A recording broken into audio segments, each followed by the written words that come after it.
Hello, Keta. I'm John Taraira, and welcome back to a brand new season of The Pacific. Now, you may notice I am missing my regular sidekick, Alisi, but we'll be crossing to her in Tuvalu a little later. First, here's what's coming up.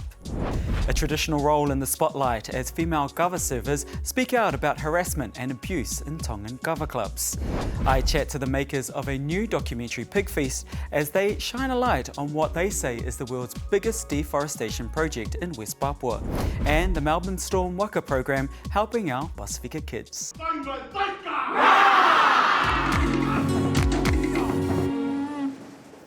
First though, a look at what's making news across the region. And like Australia, Pacific nations are bracing for a possible fuel shock as the fallout from the war in Iran grows. Pacific economies import all of their fuel, so any price increase could quickly drive up the cost of everything from transport to electricity. In short, the region is very exposed. Oil and gas inputs produce most of the electricity in the region. So everything, beyond transport, but all Pacific hospitals, all of the industries that rely on electricity generation, all of those businesses will face higher prices. For now, many Pacific governments say there's no immediate crisis, and leaders are urging people not to panic buy. Pacific countries mostly buy their fuel in bulk months in advance, but as stores dwindle, the next batch could be costly. The price for that is going to be right up at its highest. The effects are already being felt in America's Pacific territories. In Guam, higher fuel costs are pushing up the price of transport, power and food.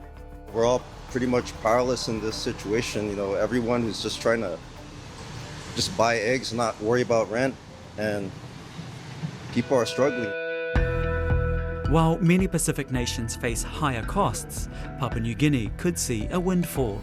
As a major gas exporter, rising global energy prices could boost returns from its LNG industry. The government says it may use the extra income to lower fuel prices, but taxi drivers say they need help right now, with cost of living pressures mounting even before the current crisis. Our government is not doing anything for our fuel price and all this. Just let the fuel prices keep on increasing and increasing. As a taxi driver, the fuel price is really high, so we're really struggling. Away from the fuel crisis, New Zealand Prime Minister Christopher Luxon says a controversy over a Samoan Matai title was simply a miscommunication, and that he and Samoa's Prime Minister Lauli Ale Malietoa Politaival Foshi Smith have both moved on. The title sparked debate in Samoa, with some questioning whether proper cultural protocols were followed in bestowing it on a foreign leader.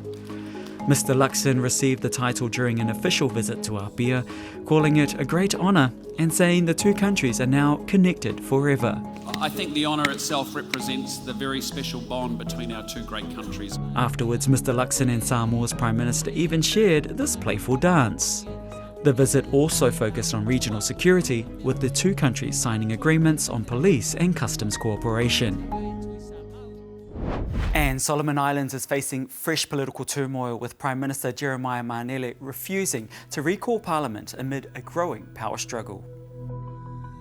As many as 19 MPs, including his former foreign minister, have joined forces with the opposition in a bid to form a new government. But the Prime Minister insists his government is still functioning and says Parliament won't sit until at least May.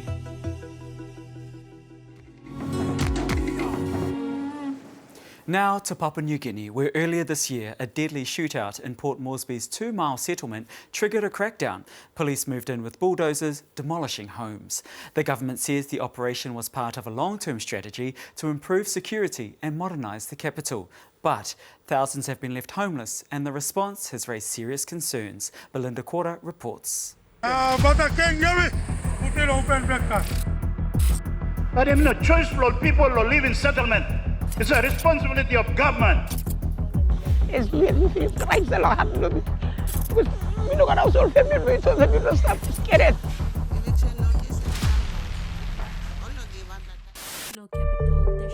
Earlier this year, thousands of people living in Port Moresby's 2-mile and 4-mile settlements watched as authorities moved in and demolished their homes. Meripini all surprise us. Bego come in now, bend him this house. Mipla walking, Mipla sleep the swamp. Okay, Mipla walking sell house na sleep. This land also to stop him. Government-led demolitions have become more common in Port Moresby as authorities try to clean up the city's informal settlements, which they say are built on privately owned land. Come inside there now, evict them, all come outside now, and so gun now, running blow, Mary Piggy, or plan your man, Mary, all surrender now, volunteer, put your hand on them. Police allege that these forced evictions is in response to the gun violence and the horrific abduction, rape, and violence towards women in these settlements. I'm glad the area is now clear. No more criminal activities. The place is silent. The place is clear. People can walk around easy now, not worrying about being attacked or having their bags or goods stolen or being killed or being raped. But the issue is complicated. Many of these people have nowhere else to go. Decades of rapid urbanization has seen thousands of people move to the capital looking for better economic opportunities. Today, almost half of Port Moresby's 500,000 people live in more than 200 informal settlements, often without legal title. That's a problem with the National Department of Lands. They created or contributed to this problem. We have to deal with the symptoms or consequences of poor land management in the city. People from all walks of life live in these settlements, including many public servants. Some of those evicted have been there for decades. It's really driven by the pressure of not having an accommodation. We've come to a point of a crisis. Dr. Lidse Kutan from the National Research Institute says evictions without a plan will simply push people into other settlements. It has to be done systematically, and thought out process rather than, this ad hoc arrangement that we do have right now. The evictions are controversial. They've drawn strong criticism online, with many questioning their legality. Dr. Kutan says the government needs to consider how and why people are squatting and provide them with housing options and basic services to prevent future problems. We're looking at also education, access to services, health. And so all this comes to play, law and order. These are not isolated issues that are happening. They all are interconnected. We hope that as we involve the private sector, other partners involved in this development of houses, building of houses, you have in the public-private partnerships, that will provide more supply. Governor West Papua, meanwhile, has asked the Prime Minister for access to some of the 70 million kina set aside in the national budget for urban development. The government has also purchased 240 hectares of land in Port Moresby's northeast for housing development. The governor says residents will be relocated. They will be going to not a settlement, but a proper planned resettlement to become part of the future of the city, a planned city, a modern city. But there is no clear timeline for when this might happen. Rather, the government says getting rid of the informal settlements is part of a long-term plan to transform Port Moresby. It's a never-ending battle fighting these illegal land grabbers, selfish Papua New Guineans against our good people, hardworking people of our capital city. For those now left homeless, the situation is desperate. Surrounded by the rubble, residents say all they can do now is wait after a national court order paused further evictions. Where's now we just get it and look at rain come. All we give them the two stuff. Can you me talk me with a minute man? I look at brother me over the number stuff. Me plan to have go. Me plan stop that so stop no stop. Or come give me plan now. I'm now me plan around on the street now. I'm no atopia. So me plan go stop você there. Me plan true me plan fechim da. West nightmare like.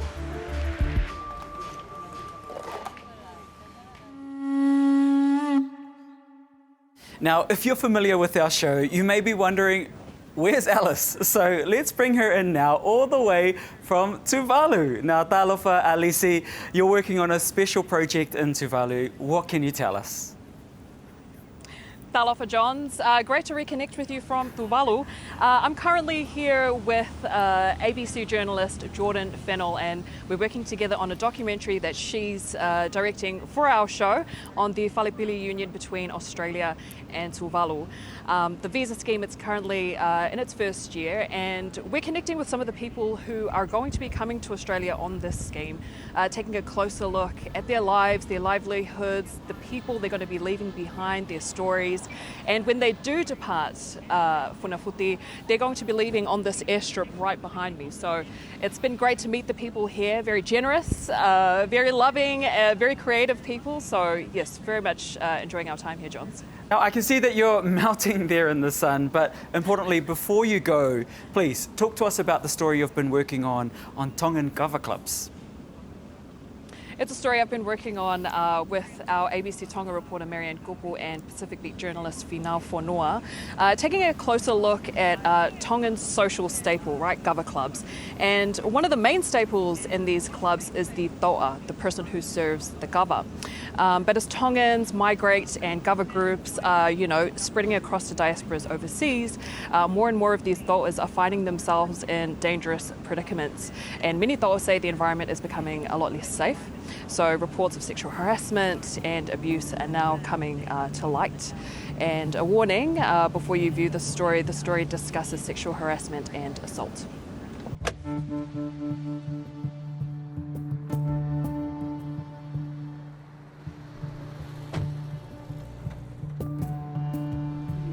In almost every Tongan village, you'll find a gathering of men, young and old, who get together, talanoa, and share a share of kava.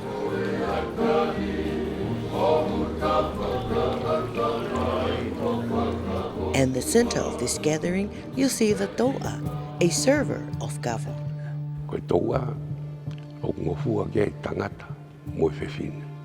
Fa Tou'a e kakai fefine, ko e hui ko hawhinga paanga. Pau pau ke nau si o mai o Tou'a, ke whakahounga. Ai nau whinga o whai. Women would take up the role for various reasons, whether to make a bit of money or to help at a community event. That was how Cristina first became a Tou'a when she was 19, to help at a local event at the request of her father. O whahino mea anga e ohu e Kava, koe hae taimi o ko kaike te ohu Kava ai, koe ngahi mea pehe. While she says she's had mostly positive experiences, women in this role can sometimes be vulnerable. Nāne tala mai, koe whai Kava ia mo ni o ko whakahoka whehua aki. Taime ni e mea ko whehua aki whakalialia ho whangai whatapu. Taime ni e mea ki ngahi whehua aki lea kapikape mo ngahi mea koe. E nau alu ke kalapo e taha pia kole mai e mea ki utu o taolunga ai haki whakameite. Pia koe tali e keki utu o whameite nau haa Tou'a. Cristina says she has managed to fend off unwanted attention over the years, but other women have begun speaking up online about their own experiences, many involving more serious harassment and even assault. As more Tongans have moved overseas, Kava clubs have spread across the world, with women also reporting negative experiences in the US, Australia, and New Zealand. We spoke to one woman who shared her experiences with us in a phone interview. It's not every setting that allows these sexual harassment behaviors and actions. Throughout her travels, Aina Kea Kaafi would Tou'a for various clubs and events throughout New Zealand, Tonga, and the US, where she's now based. It starts small, and then it just gets to a point of no control. There's lack of elders and cultural authority. Little village meetings or church meetings were the easiest for me to handle because I did not have to look over my shoulders. But then there were others where you literally had to fight tooth and nail to make sure that nobody was going to take advantage of you. When it goes deeper into the night or late into the night, they'll be all up in your ear trying to kiss you on the cheeks or even bite your ear. They will try things. And I would just sit there in the circle and just start beating them with the spoon and telling them to back off. Yeah, I look back and I'm just proud that I was able to survive those circles all on my own. But, this has been going on for so long. An online campaign led by broadcaster Akanesi Kaufusi is urging the Tongan government to restrict the roles of Tou'a in regular Whaikava gatherings. Some say regulation or even a ban isn't the answer. I think that framing sexual misconduct as a cultural issue is dangerous. Being a Tou'a is not a crime, and drinking kava is not a crime. What is a crime is assault. So it is really important that the misconduct that occurs in Whaikava or the kava ceremony are attributed to the individuals who committed them.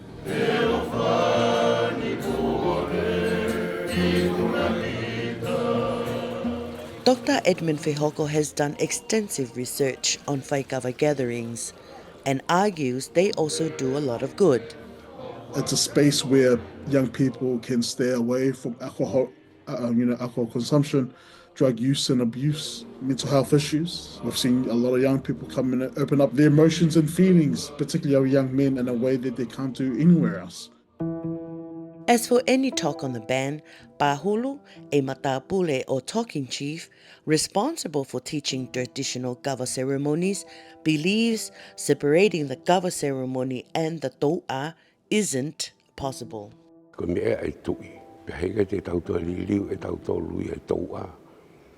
Me o wau ai tui. Pau peke i ai Tou'a. I he kawa ko toa pe. Oi whonua.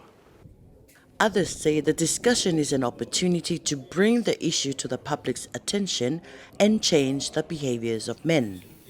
The hosts of the kava parties need to also be responsible to make sure that such behaviors are not tolerated under their watch. I think the mentality, I don't think that'll ever change, or, the mindset of some people when they go into these circles, but it can be contained, I believe, and it has to start from within their own circle. Do they see a problem? Is there an issue? And if there is, then I think there should be more regulations to hold all Kava social gatherings up to higher standards where they still reflect some kind of unity and respect for our culture in the community.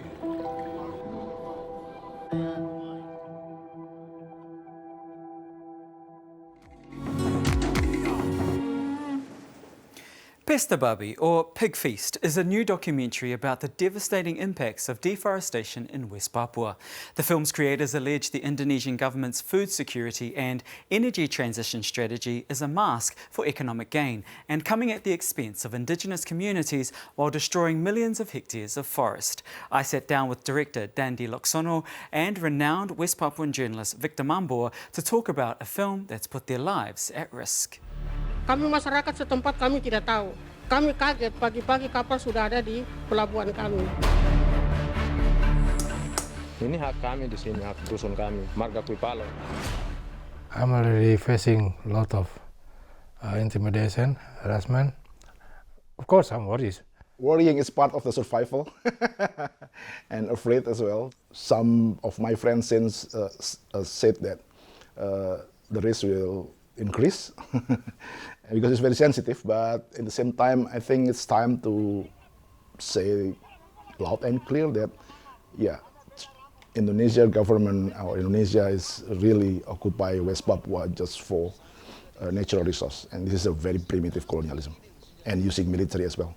Why is this film important for right now in terms of what is happening in West Papua? First, because this is a very active armed conflict. This is a humanitarian story there. People get shot and die, both sides, and mostly, of course, the civilian, who unarmed one. And second, because of that, we have then more than 100,000 IDPs. And the third is because this is the story of world's largest deforestation in our time now, 2.5 million hectares. It's not in Amazon, it's not in Gaza or Middle East in terms of the bloodshed. These are right in front our door. Maybe the audience only hear about the war, about the violence, fighting. Yeah, violence, but of course they need to know that there's a biggest deforestation in the world. What's your response to the Indonesian government who say that these agribusinesses and the projects are important for food security, for energy security? We saw that there's nothing to do with food security. The government tried to create bioethanol, sugarcane plantation, and then corn. The land that used to for the food stock now became to fuel. So it's limitless. If you convert rainforest to agriculture for food, for example, the limit is your stomach. You know, so that's the limit. We cannot enlarge our stomach. But if you convert rainforest to the fuel, then the sky is the limit. So essentially what we're saying is that the Indonesian government is masking food security in terms of sugarcane, rice and corn for economic benefits in terms of fuels. And they use bioenergy or green energy as a must. Now, Victor, as a legendary journalist in the region, your life has been, as we've discussed, threatened many times. What keeps you going in this fight for justice? That is my land, and my people living there. I need to fight for them. That's my only choice. What's your message to Pacific communities, media, around the visibility and reporting of West Papuan stories? I travel a lot to Pacific Island, and I always say the sea level increasing every year. So where you guys in the Pacific Island can exit when the sea level rising up? Only us, Papua land, a big land. The promised land? Yeah, the promised land for the Pacific Islanders. We can save you. A lot of Pacific Island people come to visit West Papua and living there together with us. So let's do something for West Papua. For Australian viewers, we have story that your money as a taxpayer used by Sugar Research Australia to develop a seed for the sugarcane that plant in West Papua now. This is a very multinational interest as well. So the private company influence your public organization to help them develop a giant agribusiness in West Papua and using military backup. So I think it's very important for public in Australia to notice that what happened in West Papua. Gereja-gereja di Indonesia mendukung masyarakat adat yang menolak proyek strategis nasional di tanah Papua.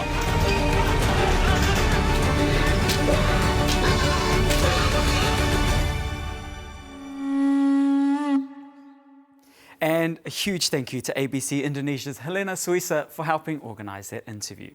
Now, for most young people, school holidays mean freedom and time with friends, but if you're a Pasifika kid, it means chores at home. And now in Melbourne, some Pasifika teens are swapping that for the Storm Waka program. Ready?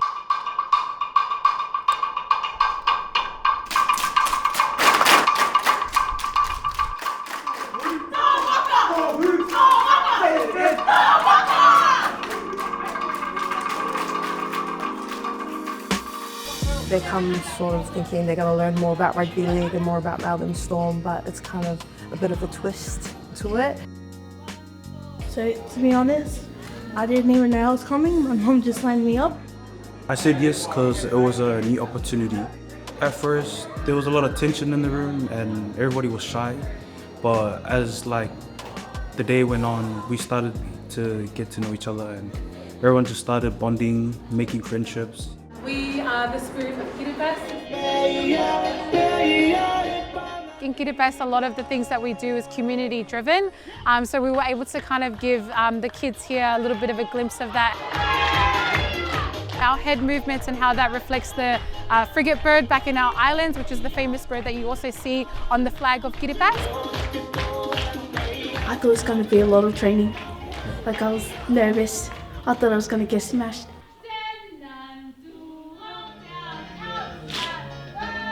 It's actually cool that I get to learn about different languages and cultures. So for me to be here today is just to share my experiences with the young youth and to hopefully inspire them to learn more about their culture and to learn more about their identity. So yeah.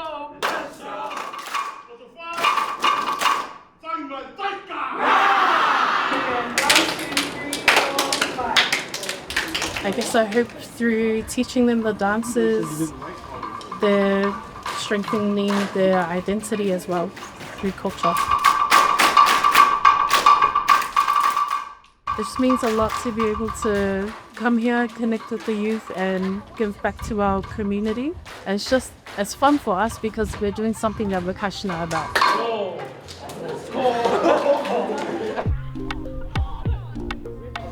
I think Storm Waka program is important for young people's well-being, their mental health, and doing what they love. Really just bringing them together to meet with people their age and just experience what it's like seeing more Pasifika faces. I found it really good actually because when I go to other programs and academies I get really shy, but during the past few days or yesterday it's actually been alright because I know a few people here and I've just made new friends. You know, we have a group of 50 who walked in not knowing, you know, we even existed, and they got to leave today knowing a little bit more about our island and other Pasifika islands out there that might be of a smaller magnitude.